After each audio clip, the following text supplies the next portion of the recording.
So hey there, I'm Bob Lippman, a trustee at the Rhinebeck Aerodrome Museum, and I'm here with Mark Mandalo, our Director of Airplane Maintenance.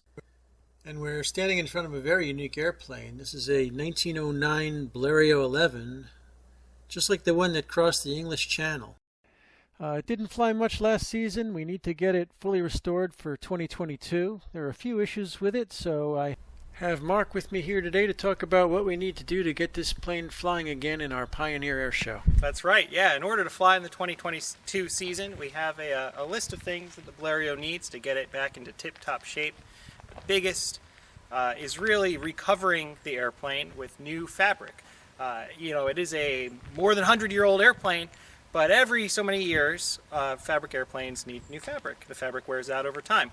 So we need to take the airplane apart, take all the old fabric off, spruce up the structure underneath, and put new fabric back on. And that's a pretty big task when you're working on an airplane this historic. So the $64,000 question is, what does something like that run?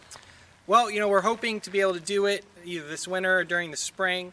And recovering an airplane like this, it can run a few thousand man-hours overall to get everything just right. Yeah. And materials to cover an airplane like this can be $10,000 just for the materials. Yeah. So, we're looking at a pretty significant expense. Yeah.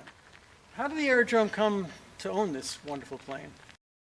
Well, this airplane was acquired by Cole Palin in 1952. It was actually given to him. It had been wrecked in 1910 at an air show meet, and it had sat misused, neglected, and forgotten for decades.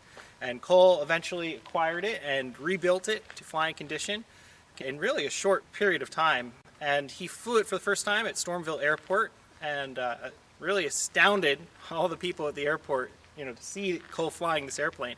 And as one of Cole's very first airplanes and one of his very first restoration projects, this airplane really represents the genesis of the idea that became the old Rhinebeck Aerodrome.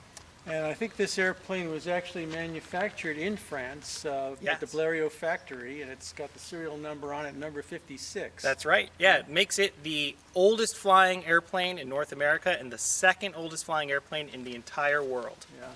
I remember we did some work on this in 2019. We got this lovely, beautiful new prop on it, and did That's some right. work on the engine. I think there's still a problem with the cylinder now that we need to go and address. Yeah, well, in 2019, we refinished the propeller. We did an overhaul on the engine, and that's been working out great. However, the number one cylinder, that's the one at the top, is having some valve issues, so we need to work on that as well when we're doing the covering work. Well, these were bespoke machines that required a lot of man hours to keep them That's running. right, yeah. Every hour of flying is like a dozen hours of maintenance. Yeah. And that was considered reliable back then. Yeah, and it hasn't changed any, Yeah, that's right. Same technology from 1909. We're still keeping it flying here at the old Rhinebeck Aerodrome, where history comes alive. So thank you so much for your support in this fundraiser. And thanks for your time, Mark. I know you're very busy. We're excited to get working on it. Okay. Yeah. All right. See you guys. Take care.